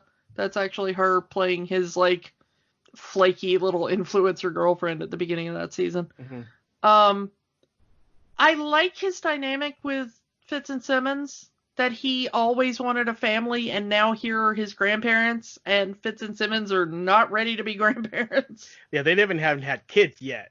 Yeah, they haven't even been married yet, I think, when they meet him. So, And one thing I did like was that Deke made it a point for him to be there at his grandparents' wedding. Yeah, that was kind of cool. He has that whole meltdown at the end of season 6 of like, all I have ever wanted was just somebody to love me, and I'm a billionaire now, and all this kind of stuff, and you still nobody on this team respects me or trusts me or yeah, he was trying to fill that void of a missing family with pretty much anything else, and that's really what he wanted. He just wanted a family. Yeah, he just wanted somebody to be kind to him. And I don't know if I like that storyline or not, because I do like the storyline that it's a very relatable thing of, all I wanted was just this, like, idea of family love that I have been promised by society. And even then, he had this dream of what the past looked like. His whole holodeck is what he could gather of what the past was, and he finally got his wish of living in that era. Yeah, but then also he like fully gives into that kind of douchey tech bro thing, and I'm like, oh, I really want to like you. Stop being that guy. Well, we'll see what they decide to do with him in this final season. Yeah, I'm kind of. Yeah, because, I mean, if they're in the past, he's been severed from his money and his influence and his, Yeah. One thing I did like was that they did not go the obvious route of making Daisy the director of S.H.I.E.L.D. Yeah, I did like that they made Mac the director of S.H.I.E.L.D. instead of Daisy. And it was very clear in the show itself that May didn't want the job. Yeah, May needed to heal. I mean, she was arguably the best person for the job. But it's also understandable why she needed time off to grieve. Yeah. This man that she had this 20-year will they or won't they relationship with it's no longer there. Yeah. And also by the point he becomes director, there are like 5 people left in S.H.I.E.L.D. Yeah. He rebuilds it, on the lighthouse a little bit. There are a few more people, but you can tell that S.H.I.E.L.D. is still not what it used to be. Yeah, I mean, the world doesn't trust S.H.I.E.L.D. after Black Widow released all the documents into the internet. Ironically, exactly what Sky wanted to do. Yeah. So yeah, how do we... we've talked in a lot of different directions and a lot of different ways, which I think is kind of fitting when talking about S.H.I.E.L.D. Yeah. Do we think it's been a successful story overall? It's had its ups and downs. The story definitely changed depending on where they were at in the movies, because they tried their hardest to keep the continuity of the movies, which involved them changing directions in the show very often suddenly. Often suddenly, storylines are completely dropped because, well, we need to talk about what's happening in the movies right now. Yeah. And because they really do. They start off as just kind of like, we're people who look for super-powered things or dangerous objects, and then it very quickly becomes, we're the people who are in a war with with the Hydra. And then it becomes, we're the people who are fighting back against Hydra because they won that war. And then it becomes... Now we're fighting against demons and gods. Yeah, the Sokovia Accords come in there, and then, it's like, oh, well, now we have to do LMDs and stuff, Now we're in the Matrix, and now we have to get all the characters into the future, so we're not screwing up our story. Also that Ghost Rider diversion is because that was exactly the time when they were coming up with, the Iron Fist and Luke Cage and Jessica Jones and, all those storylines, and they were trying to branch out and test more things. Mm-hmm. It's been kind of interesting that I know that the Agent Carter series got a footing mostly because S.H.I.E.L.D. had done well, and it was fun. But even that did not do as well. I've liked a lot of the Marvel, MCU series that they've tried to do, but none of them ever quite found their footing like S.H.I.E.L.D. Mm-hmm. Agent Carter lasted, 2 seasons? Yep. Jessica Jones, 2 seasons. Yep. Luke Cage, I think, got 2. Yep. Yeah, Daredevil I think got pretty 3. much all Daredevil got 3. I think everything else got 2. Inhumans got 1. Yeah, Inhumans didn't. Yeah, just barely made it. The thing is I really wanted to like Inhumans. I did too, but it's like after I saw the theatrical presentation of Inhumans, which was like an edited version of the first 2 episodes, I think it was. Yeah. And there was promise in that, but they didn't commit in terms of like they really want to do it on the cheap, and you could really tell by taking away a lot of the powers that these characters were known for in the comics. Yeah. I really liked Inhumans for being one of the few times you ever saw anybody create a signed conlang. Yeah. That the actor actually went through the trouble of constructing a signed language for his character. I hope that guy ends up on real Star Trek someday, because it seems like he'd probably play a good Star Trek character. Yeah. So, Agents of S.H.I.E.L.D., let's go with it. Is there any kind of magic in this show? I really liked going back and watching the first couple episodes again. It might actually be worth a rewatch at some point during all this mess.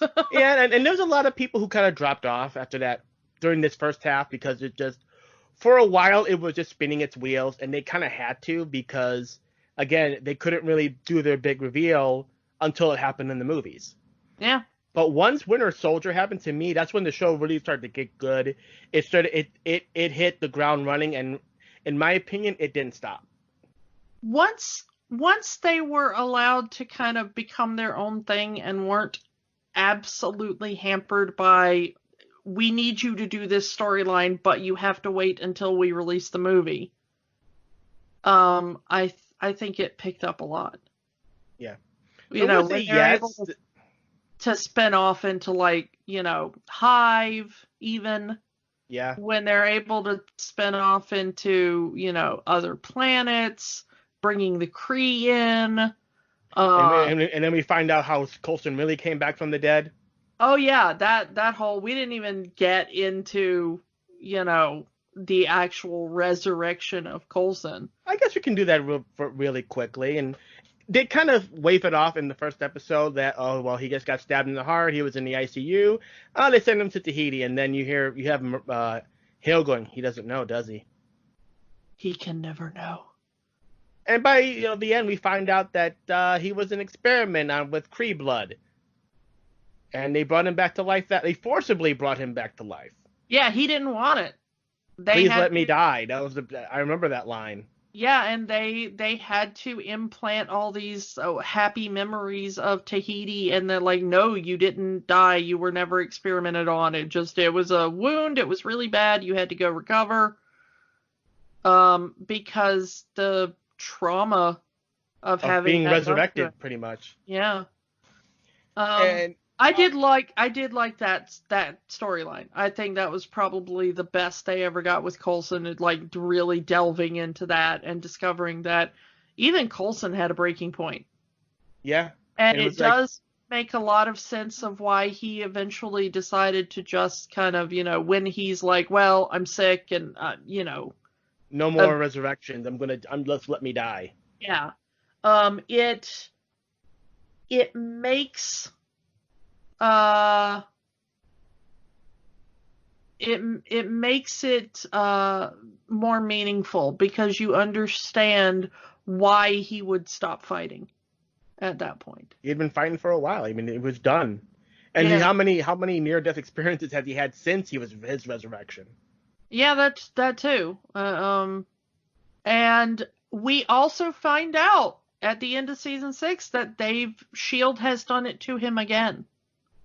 Yeah, now he's an Coulson LMD. was absolutely against being brought back as an LMD. He did not. It's very clearly stated it's not a thing he wanted, and that they're doing it. They're really glad May is not there to make the decision, and ultimately Skye makes the decision to activate the LMD. Yep, and then we'll see where it goes. We'll see what we do with Robo Coulson. Yeah, and I hope eventually somebody gets some kind of comeuppance for, like, you are going to respect this man's wishes in death already. Yeah, and my favorite part of that whole resurrection angle is that when he finally breaks the programming, he said, "How was Tahiti? It sucked." Bang. Yeah. that was a good resolution. I do think that there is something still magical in this series. It is very much for a particular type of viewer. Yeah. One who is capable of, and not only capable, I don't want to make it sound like some people are just incapable of understanding this deep, but some people are not willing to keep all of this in their brain. I mean, it's a lot of information to keep in your brain. I have to go back constantly and look at Wikipedia's like, what was that name they just said that, like, and then the music swelled and was like, bum, bum, bum. And I'm like, I do not remember that name. I need to go hit the Even when we decided to do this, you weren't even sure this show was even still on the air. Yeah. I was shocked to hear there was a season 7 because honestly, I thought that season 6 was the finale. To be fair, season 5 kind of ended on. If they had ended it at season 5, I think I would have. They intended it to. Yeah, they did. They absolutely intended it to end on season 5, and then the network was like, "Do you want 2 more seasons?" And they were like, "Okay." I mean, your ratings are good. We can keep this going. And I believe they filmed. I think I read somewhere that they filmed 6 and 7 back to back. Yeah, probably because I think I read that they finished filming season 7 in like July of 2019. Yeah. And everything since then has been, back in special effects and stuff. Yeah. So I think we've already been talking about this show for 2 hours. Yeah. So I think we can wrap this up. I'm going to say yes on Agents of S.H.I.E.L.D. If you dropped off at Agents of S.H.I.E.L.D. at any point, I would recommend picking the show back up, going back to start it all over again. Start at episode 1 and just go on the journey, because this is a really, really, honestly, this is a kind of a fun journey. Yeah, and it may take, for me, I still like it. Like I said, it sometimes requires a little extra research and like recaps. Sometimes I have to go to YouTube and be like, what happened in that season again? But for me, it's worth it because I honestly think this show really comes down to the characters and the actors portraying them. Mm-hmm. That core group that has been the same actors since episode 1. That group of Coulson, May, Skye / Daisy, and Fitzsimmons. Yeah. They really are, and not to knock the other characters that have coming on since, mm-hmm. but that core group really kept me watching. Yeah. I would also say if you aren't following Elizabeth Hestridge on social media, do so. She's funny as hell. Yeah, she's really adorable. I like her. Like yeah. She can only do so much as Simmons on the show, but she really lets her sense of humor fly on her social media. Yeah, she's really good. I do like that. So what are we gonna get to next? Well, how about we talk about another show involving aliens? A relatively recent show. We are going to be talking about the brand new show on Hulu, Solar Opposites, which our good friend Lindsay just got promoted and is now lead character designer on this show. Yay, Lindsay! Yeah, you'll remember Lindsay from a couple episodes ago when we talked about Brave Little Toaster. It is a new show on Hulu. Just premiered as we dropped that episode with Lindsay. And it's apparently like the most popular show on Hulu right now. Yeah, it has done very well so far on Hulu. Don't worry, we are not going to get into any significant spoilers. We might talk about the characters in general or the sort of basic plot ideas in general. We are going to do our best to stay away from, actual real spoiler material, and just give our impressions of the show as a show, and all, because we really want you to go watch it and make up your own mind and have that kind of pure experience. This is not a rewatch for anybody because this is brand new Disney content that has just dropped. It's only been out for about 2 weeks, I think, as we're recording this. Yeah. So we don't want to ruin that experience for you, but Lindsay would like us to talk about the show and our general impressions of the show, so that's what we're going to do next week. Yep. The entirety of the first season, just in general. Yep. And if you haven't checked out that show, do so. Again, help support our friend. Yeah. And, we like supporting our friends. Yes. I've heard, pretty much, it is from the creators of Rick and Morty, or one of the creators of Rick and Morty. Yeah, Justin Roiland, one of the creators of Rick and Morty. It has a very similar art style. It does very much look like a Rick and Morty kind of spinoff, even though it's not. It's its own thing, but it is also not for children. Yeah.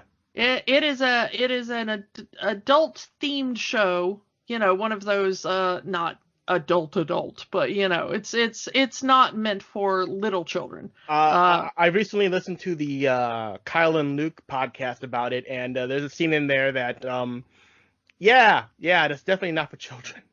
Yeah, so maybe watch this one after your little ones have gone to bed, but do definitely, give it a watch. And we might have to put an explicit on that particular episode when it drops. Maybe, but we'll try to keep it in our general, relatively family friendly style here. We might get a little bit euphemistic at some points.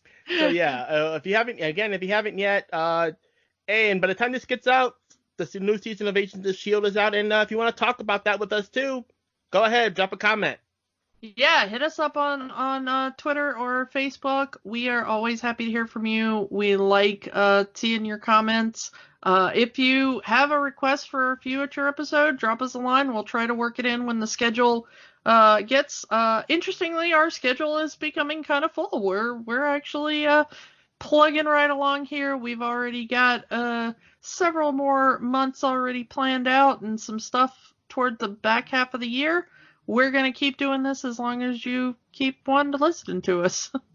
So, and we'll talk to you next time. Also, before I forget, check us out on iTunes and drop us a review. That would really help us out. Yeah, that really does help. And always, suggest us to your friends. Yeah, also helps. Every little bit helps. So again, Agents of S.H.I.E.L.D., we're definitely looking forward to the final season next week. Solar Opposites, and that's all we have to say about that. Bye. Bye. I think I feel like going to Tahiti now. I hear it's a magical place. Thank you for listening to Rewatching the Magic. We invite you to keep the magic going by joining the conversation online. Find us on Facebook at Rewatching the Magic, on Twitter at Rewatch the Magic, and of course, find all new episodes at rewatchingthemagic.podbean.com. Until next time, remember, the magic is for everyone. It only stops if you let it.